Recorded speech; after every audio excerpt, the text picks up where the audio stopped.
मेरे वीडियो को लाइक करिए, सब्सक्राइब करिए और बेल आइकन दबाना ना भूलिए। Thank you. ओम नमो भगवते वासुदेवाय। राधे राधे। नमस्कार दोस्तों, मैं कार्तिक महात्म्य की 23वां अध्याय पढ़ने जा रही हूँ। यह कथा सुनकर ऋषि कहने लगे कि हे सूत जी, भगवान के चरणों से उत्पन्न हुई गंगा जी की महिमा कहिए। तब सूत जी ने कहा, है ऋषियों, जो कुछ नारद जी ने राजा पृथु को कहा वही मैं तुमको सुनाता हूँ। इंद्रादिक सब देवताओं को उत्पन्न करने वाले कश्यप जी की 2 पत्नियां थीं। एक अदिति जिसके पुत्र देवता कहलाए तथा दूसरी दिति जिसके पुत्र दैत्य हुए।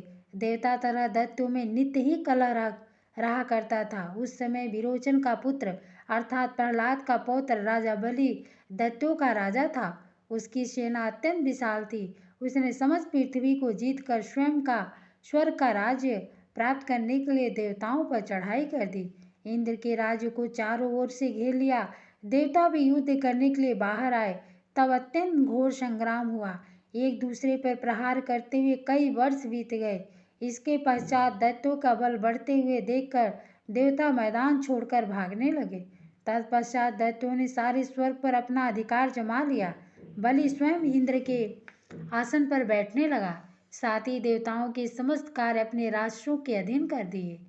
यज्ञ की बलि भी आप ही लेने लगा। तब अदिति अपने पुत्रों की दुखी देखकर बहुत चिंतित हुई। फिर वह अपना स्थान छोड़कर देवताओं की जय तथा दैत्यों की पराजय के निमित्त भगवान की तपस्या करने के लिए हिमवान पर्वत पर चली गई। वहाँ कुछ समय फलाहार खाकर कुछ काल सूखे पत्ते और कुछ काल तक पवन का ही आहार करती रहीं। फिर पैर के अग्रभाग से खड़ी होकर भगवान की तपस्या करने लगी।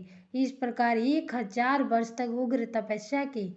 मायावी राक्षस अदिति की यो घोर तपस्या से चिंतित होकर राजसी माया से देवताओं का रूप धारण कर अदिति के पास जाकर कहने लगे कि हे माता, तुम हमारे लिए इतना घोर तप क्यों कर रही हो? आत्मघात करना सब शास्त्रों से पाप बताया है। हम तुम्हारा यह दुख सहन नहीं कर सकते। माता का दुख देखकर कोई सुखी नहीं रह सकता तथा माता से कोई विमुख नहीं हो सकता। शास्त्रों का वचन है कि जिसके घर में कल्याण कारिणी माता नहीं तथा प्रिय बोलने वाली पतिव्रता स्त्री नहीं, उसका जीवन निरर्थक है। ये तो आप तप छोड़कर अपने पुत्रों को सुखी कीजिए। परंतु यह सुनकर भी अदिति समाधि से चलयमान न हुई।